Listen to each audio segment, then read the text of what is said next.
You'll see the texture in the clouds toward the end of the sequence wrap it around what is now becoming almost an exposed eye. An historic and life-threatening storm, Harvey was unlike anything we have ever covered before. We hear another rescue helicopter right now. During times like Harvey, it's our job to give you crucial information. But when the need became too great for first responders to manage, you helped us, showing up with your trucks and boats.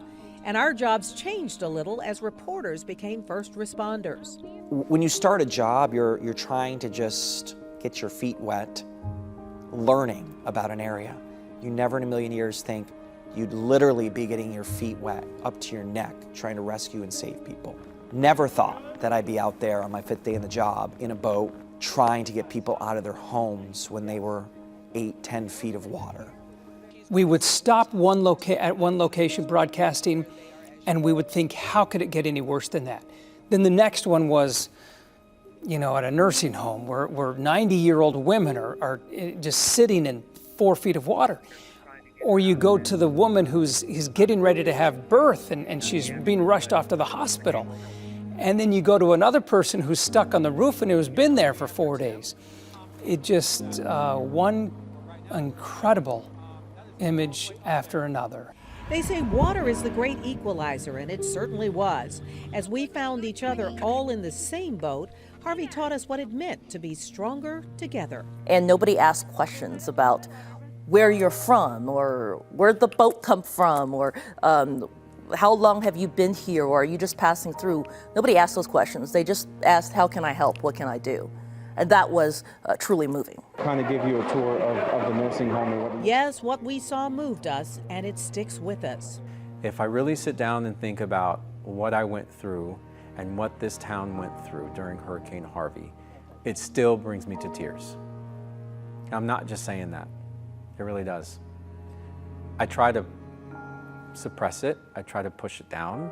I try not to let it get to me, but sometimes it does. So there are multiple helicopters landing directly on the South Loop. But even at the storm's worst, we never forgot what we were most thankful for, even if it was just a patch of high, dry land. They're going one at a time, getting as many people as they can. Women and kids first, elderly, trying to get them all out, and then they're coming back for the fellas. They wanted to tell what had happened, as opposed to being so exhausted emotionally and physically. They seemed to have energy, which floored me. Life. They had life.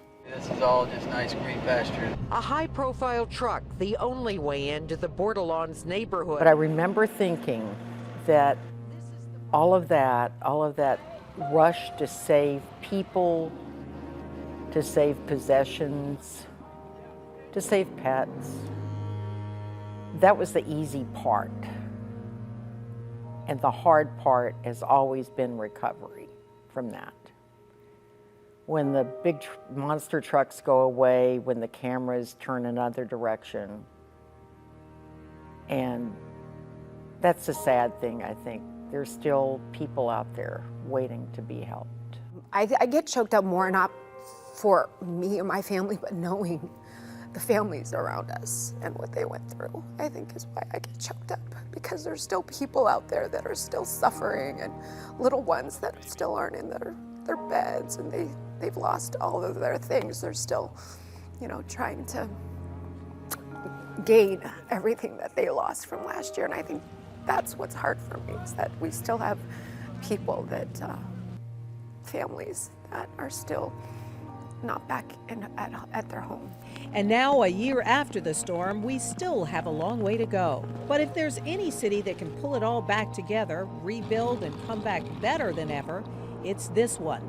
After all, we are Houston strong. I've always heard Texas is a state of mind, and I think Houston is a state of mind too. It's a spirit here I don't think you'll see anywhere else. People have asked me about it, friends of mine all across the country. Could this have happened in New York City? Would they have gotten through it so quickly in Chicago? And I like to think yes, but I think there's a different spirit here in Houston that helped us get through it and helped us come together.